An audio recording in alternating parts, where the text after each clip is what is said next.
Hello hello hello, welcome back to my channel. आज इस video में अपन क्या करेंगे, एएफएम के जेन 26 वाले अटेम्प्ट में एक क्वेश्चन आ रखा था डेरिवेटिव का, थर्ड का पार्ट है। ठीक है, अपन इसको इन डिटेल सोल्व करेंगे और समझेंगे इस क्वेश्चन में ऐसा नया क्या था जो आपको डिफिकल्टी हुई उधर करने में। ठीक है, ऐसे ने ये क्वेश्चन नया बनाया था। यस, ये क्वेश्चन न्यूली फ्रेम था। ठीक है, एकदम नया। एक एडजस्टमेंट है जिससे आपको प्रॉब्लम हुई होगी और वो एडजस्टमेंट के आपने कभी प्रैक्टिस की नहीं है। ठीक है, अगर कोई प्रैक्टिकल लाइफ में ट्रेड वगैरह करता है तो उसको मे भी इजी रहा होगा करने में, बट अगर कोई प्रैक्टिकल लाइफ में ट्रेड करता नहीं है, फॉरेक्स ऑप्शन में, एफएनओ में ट्रेड नहीं करता, तो उसको थोड़ा डिफिकल्ट गया होगा। तो लेट्स ट्राई टू अंडरस्टैंड कि इस क्वेश्चन में ऐसा क्या था जो अपन ने गलती कर दी। ठीक है, अपन पहले सोल्व करूंगा मैं कि जो आपने उधर एग्जाम में सोचा होगा और जो आप गलती करके आए होंगे, आप अपने आरटीआई से मैच करना, आपने यही गलती की होगी एग्जाम में। ठीक है, let's start. A speculator purchase BFL limited में फ्यूचर। ठीक है, उसने मे का फ्यूचर खरीदा। ठीक है, लॉट साइज कितना है? 125 शेयर्स। और एक फ्यूचर का प्राइस कितना है?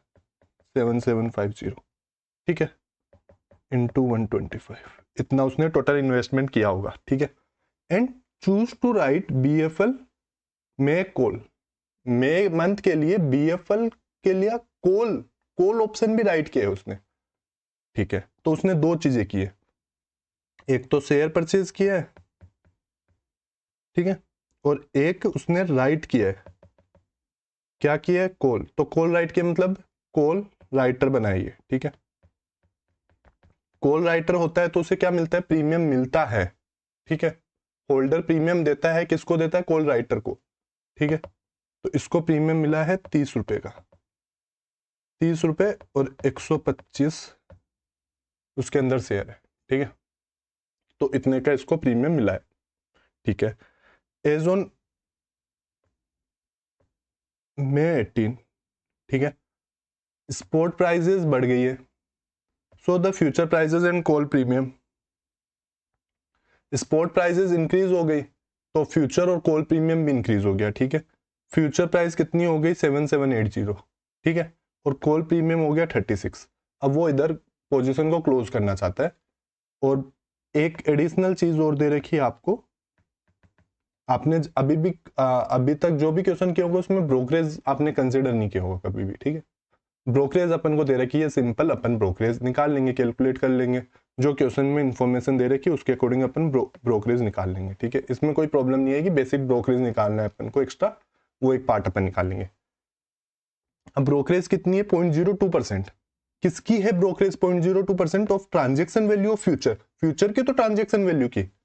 और जो मैंने ये कॉल राइट किया है ना, उस पर भी ब्रोकरेज लगेगी। उस पर ब्रोकरेज कैसे लगेगी? बोलते कि स्ट्राइक प्राइस और नेट ऑफ कॉल प्रीमियम, जो भी आपकी स्ट्राइक प्राइस है उस पे नेट ऑफ कॉल प्रीमियम पे मेरी ब्रोकरेज लगेगी। तो सबसे पहले अपन ब्रोकरेज वाला काम कर लेते हैं। ब्रोकरेज वाला मेरे को अलग से,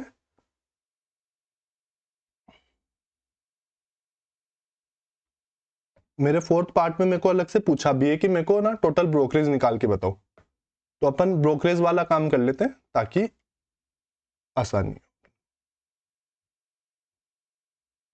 तो टोटल ब्रोकरेज कितनी लगेगी? ठीक है, ब्रोकरेज को मैं क्या ट्रांजेक्शन कॉस्ट बोल सकता हूँ? हाँ सर, बोल सकते हो। तो ब्रोकरेज मेरी एंट्री लूंगा मैं, तो ना डेरिवेटिव वगैरह में ना एंट्री नहीं बोलता हूँ मैं उसे बोलता हूँ मैंने पोजीशन को ओपन किया। तो जब मैंने पोजीशन को ओपन किया तो मेरी कितनी ब्रोकरेज लगी? सबसे पहले मेरी शेयर में ब्रोकरेज लगेगी। शेयर में कितना ब्रोकरेज लगेगा मेरा? जो भी मैंने फ्यूचर खरीदा, वर्ड इधर फ्यूचर आएगा, एग्जैक्ट वर्ड अगर लिखना हो तो इधर फ्यूचर आएगा। ठीक है, फ्यूचर पे मेरा कितना ब्रोकरेज लगा? मैंने 7750 का एक फ्यूचर था, और एक लोट कितना था? मिनिमम लोट साइज कितनी थी? 125। ठीक है, तो 7750 इंटू 125, और इस पे मेरी लग जाएगी 0.02% की ब्रोकरेज। तो मेरा आंसर आ गया 193.75। ठीक है, अब मेरे को ना मैंने कॉल राइट किया ना, उस पर भी ब्रोकरेज लगी। तो इसने क्वेश्चन ने क्या बोला कि strike price net of call premium. Strike price क्या होती है? Exercise price. एक्सरसाइज प्राइस क्या थी? मैंने राइट किया था 7790। इसका मतलब क्या हुआ? मैंने होल्डर को ऑप्शन दिया। क्या ऑप्शन दिया? कि तुम मेरे से फ्यूचर में आना, 7790 में खरीद लेना। ठीक है, मैंने उसको ये ऑप्शन दिया और मेरी ऑब्लिगेशन होगी, मेरे को बेचना ही पड़ेगा तुम्हें, क्योंकि मैं राइटर हूं। और तुम्हारे पास क्या है? तुम होल्डर हो, तुम्हें लगे तो तुम्हें फेवर में रहे चीजें तो तुम खरीद लेना। ठीक है, 7790 में। ठीक है, तो इस पे ब्रोकरेज कितनी लगेगी? 7790 इंटू 125। इतना मैंने क्या किया है?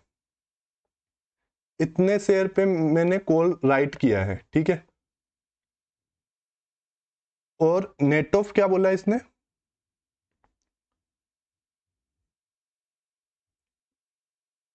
Net of call premium. मेरे को कॉल प्रीमियम मिला है।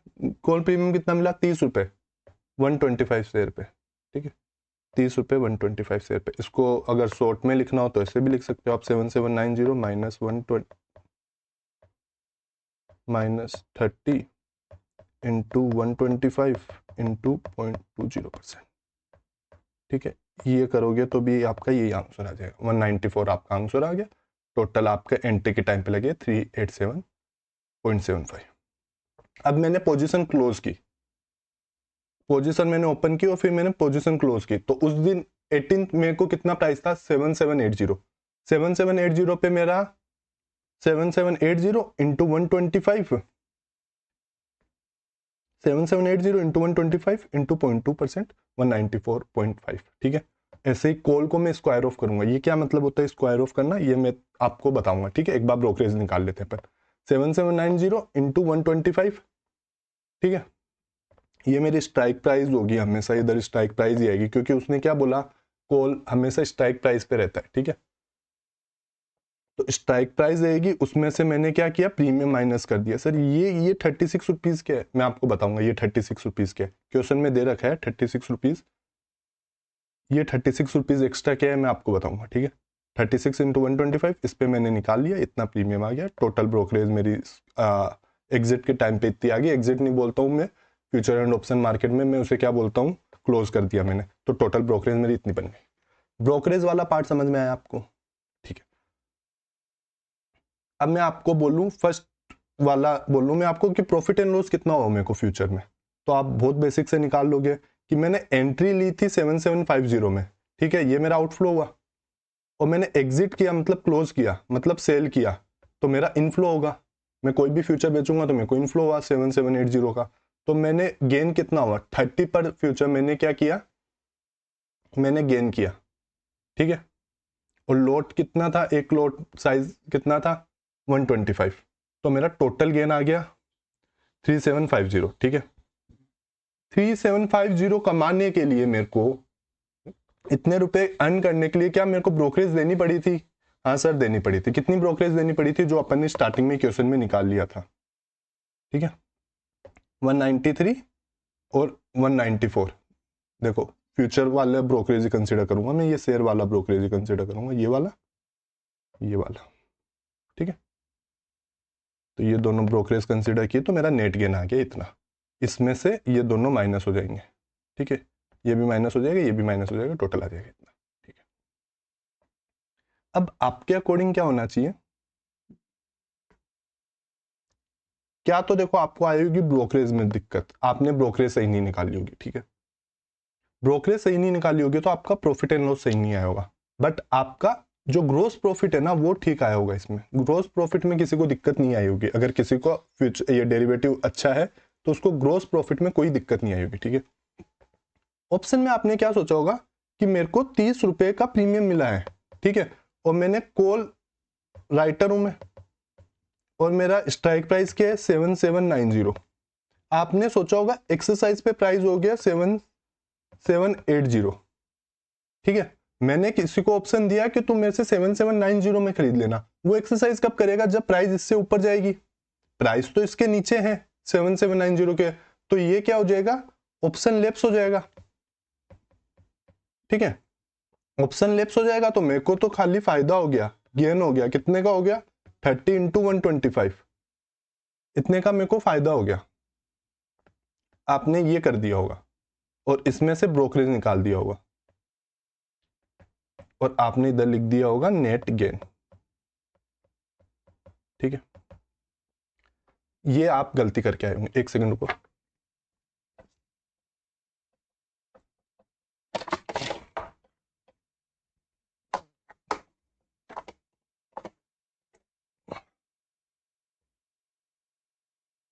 ठीक है, आप ये गलती करके आए होंगे। ये गलती क्यों है मैं आपको एक्सप्लेन करता हूं। देखो, जब भी इधर लिख रखा होगा मे का फ्यूचर मैंने राइट किया, तो मे का एंड का फ्यूचर होता है। ठीक है, आप अपना डेरिवेटिव वाला चैप्टर खोलो, जो भी ऑप्शन वाले क्वेश्चन आते हैं या स्टार्टिंग वाले फ्यूचर वाले क्वेश्चन भी है ना, जिनमें तुम कंटिन्यूस कंपाउंडिंग करते हो, ठीक है, या कॉस्ट ऑफ कैरी वाले क्वेश्चन भी है जिसमें लिख रखा होगा कि मे का फ्यूचर की प्राइस निकालो, ठीक है, या फेब की फ्यूचर की प्राइस निकालो, तो वो एट द एंड होता है। ठीक है, हमेशा मे एंड पे एक्सपायर होता हूं, मे एंड पे। अब इसको क्या हुआ, इसको डर लगा, देखो इस क्वेश्चन में क्या हुआ, अगर ये मे एंड पे एग्जिट करता ना तो आपका ये वाला ठीक था, ये सॉल्यूशन आपका ठीक होता कि उसने 30 रुपए कमाएगा वो, क्योंकि ऑप्शन तो लेप्स हो गया, उसका कमाई ये है और ब्रोकरेज जो भी लगा वो हटा दूंगा और नेट गेन मेरा ये हो जाएगा। बट देखो क्या है, उसने उसको डर लगा मे 18 को, अब उसे मे 18 को डर लग रहा है कि फ्यूचर में प्राइस क्या पता बढ़ ना जाए। ठीक है, मैंने राइट किया है 7790 में, फ्यूचर में प्राइस 8000 ना हो जाए। अगर 8000 हो गई तो मेरे को कितने का नुकसान हो जाएगा, मेरे को 210 रुपए का लॉस हो जाएगा। उसको ऐसा डर लग रहा है क्योंकि देखो क्या बोला कि फ्यूचर प्राइस राइज हो गई, मे 18 को स्पॉट प्राइस राइज हो गई, उसे लग रहा है कि फ्यूचर प्राइस और कॉल प्रीमियम भी मेरे बढ़ गए, अब फ्यूचर प्राइस भी बढ़ेगी अब और ज्यादा। तो उसने बीच में ये कभी भी एंटर किया होगा, उसने अपन को डेट नहीं दे रखी, कभी भी एंटर किया होगा, मेरे को कोई मतलब नहीं है। मान लो उसने किया होगा 1 अप्रैल को, उसने किया था 30 मई तक। अब उसे डर कब लगा, इधर बीच में लगा 18 मई को। इधर वो पोजीशन को स्क्वायर ऑफ करना चाहता है, इधर वो पोजीशन को खत्म करना चाहता है कि भाई मैं तो निकलूं इससे, इस सिचुएशन से, तुम तुम्हारा देखो। ठीक है, मैंने कॉल बेचा है, मैंने गलती कर दी राइट करके, अब मैं दूसरे दोस्त के पास जाता हूं। सपोज करो ये कोई पर्सन है, इसने कॉल राइट किया तो इसने 30 रुपए का प्रीमियम लिया। ठीक है, ये इनफ्लो हुआ, अब इसे डर लग रहा है, तो अब क्या होगा, इसे ये नहीं बोल सकता सामने वालों को नहीं अब मैं नहीं करूंगा, तेरा कैंसिल कर देते कॉन्टेक्ट, ये ऐसा तो कर ही नहीं सकता मार्केट में। तो ये दूसरे पर्सन के पास जाएगा, मान लो ये ए है, इसने कॉन्टेक्ट किया था बी से। ठीक है, अब ये जाएगा सी के पास कि यार ऐसा मैंने ना बी के साथ एक कॉन्टेक्ट किया है, उसमें मैंने कॉल राइट किए 30 रुपए में, अब मेरे को इससे स्क्वायर ऑफ करना है, मेरे को ये पोजीशन खत्म करनी है, स्क्वायर ऑफ करके मेरे को पोजीशन खत्म करनी है। तू ये सेम चीज ले लेना, तू दे देना इसको गारंटी, जो मेरे को 30 रुपए मिले ना मैं तेरे को ट्रांसफर कर देता हूं। ठीक है, वो बोलेगा ठीक है, बट अभी क्या चल रहा है, अभी उसका प्रीमियम 36 रुपए हो गया है, 30 नहीं, अब 36 रुपीज लगेंगे, तो तू मेरे को 6 रुपए और एक्स्ट्रा दे। ठीक है, ये बोलेगा मेरे को तू 36 रुपीज दे, ये 36 रुपीज कहां से देगा, इसको तो मिले तो 30 ही रुपए थे, इसके तो 6 रुपए खुद के जेब से लगे। अब पोजीशन स्क्वायर ऑफ करने के लिए ए को 6 रुपए और देने पड़े हैं अपने जेब से, तो 6 रुपए का क्या हो गया इसको नुकसान। समझ में आया? अगर एंड पे होता तो उसको 30 रुपए प्रीमियम का पूरा फायदा होता, बट इसने क्या है बीच में ही ऑन 18 में स्पेसिफिक क्वेश्चन में दे रखा है, कोई भी स्पेसिफिक डेट दे दे तो मतलब उसने बीच में पोजीशन खत्म की है। ठीक है, ये इस पे तो कोई फर्क नहीं पड़ेगा, इस वाले पे तो अपना कोई फर्क नहीं पड़ता, एंड में करो स्टार्टिंग में करो, जितना मैंने इनफ्लो हुआ जितना आउटफ्लो हुआ, वो परचेज इतने में किया सेल इतने में किया, वो माइनस करके डिफरेंस देख के मैं ले लूंगा।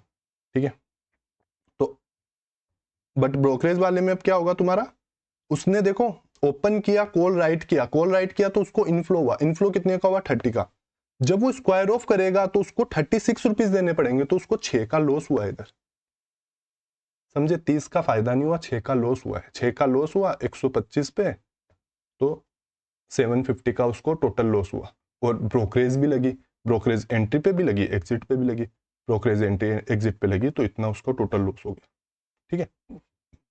और फोर्थ वाले पार्ट में आपको बोल रखा है ओवरऑल प्रॉफिट एंड लॉस, तो फ्यूचर पे इतना फायदा हुआ, ऑप्शन पे इतना लॉस हुआ, तो आपका टोटल लॉस, टोटल प्रॉफिट इतना हो गया, टोटल प्रॉफिट। समझ में आया। एक चीज इसमें इंपॉर्टेंट है, वो क्या था कि उसने ना मिड में उसने क्या किया, एग्जिट कर लिया पोजीशन से। अगर वो मिड में एग्जिट नहीं करता, वो एंड में एग्जिट करता, तो उसको 30 रुपए का फायदा होता। तो इधर आप क्या करते, तब बोलते आप उसको, इधर क्या हो जाता, अगर वो एट एक्सपायरी करता चीजें, तो क्या होता, 30 रुपए का उसने प्रीमियम लिया और ऑप्शन लैप्स हो जाता। अगर प्राइस वो सेम ही चलती, ठीक है, ऑप्शन लैप्स हो जाता, उसको 30 रुपए का फायदा होता। 30 रुपए का फायदा होता कितने पे, 125 पे, तो ये उसका टोटल ग्रोस प्रॉफिट होता, और उसमें से ब्रोकरेज माइनस हो जाती, ठीक है, इसमें से ब्रोकरेज माइनस हो जाती, और जो भी आंसर आता वो उसका नेट प्रॉफिट आ जाता, ठीक है।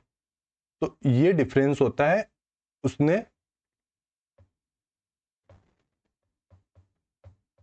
इन बिटवीन स्क्वायर ऑफ किया तो, ठीक है। यही एक पॉइंट आपका इंपॉर्टेंट था कि उसने इन बिटवीन स्क्वायर ऑफ किया। ये सर आपको इन्फॉर्मेशन से कैसे पता लगा, क्योंकि क्वेश्चन में स्पेसिफिक दे रखा है कि मई 18 को उसने पोजीशन स्क्वायर ऑफ की है, ठीक है।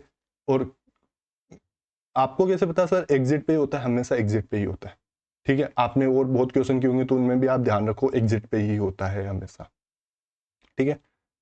अगर मे फ्यूचर बोला है तो मतलब मे एंड का फ्यूचर, मे एंड पे एक्सपायरी होगी उसको, ठीक है। इसने किया मे 18 पे, तो मतलब उसने बीच में स्क्वायर ऑफ किया। बस इतनी सी चीज ध्यान रखना। अगर वापिस से कभी ये क्वेश्चन रिपीट हो जाता है, तो आपके फ्री के नंबर हैं, ये बहुत ईजी क्वेश्चन है। खाली उसको इतनी सी आपको चीज जाननी थी कि मे एंड पे हुआ है, नहीं है, वो मिड में हुआ है, ठीक है। तो मतलब इन बिटवीन हुआ, इन बिटवीन हुआ है, तो उसको क्या स्क्वायर ऑफ करना पड़ेगा। वो डायरेक्ट मना नहीं कर सकता किसी को, तो वो दूसरे को जाएगा, और वो कॉल प्रीमियम इधर उसने सेल किया है, उधर जाके वो बाई करेगा दूसरे से। 30 में उसने सेल किया है और 36 में बाई करेगा, ठीक है। ऑल द वेरी बेस्ट, पढ़ते रहो अपना ऐसे ही कुछ और कॉन्सेप्ट चाहिए तो चैनल को सब्सक्राइब कर लो। बहुत इजी तरीके से आपको एएफएम समझनी हो, बहुत लॉजिकल और बहुत करेक्ट वे में आपको एएफएम पढ़नी हो, तो इस चैनल पे जुड़ जाइए, टेलीग्राम चैनल ज्वाइन कर लीजिए। आपको आंसर वगैरह चाहिए तो मैं टेलीग्राम पे डाल देता हूँ, टेलीग्राम ज्वाइन कर लो, इधर से स्कैन कर लो या डिस्क्रिप्शन में जाके ज्वाइन कर लो। अपना पढ़ते रहो। All the very best, bye.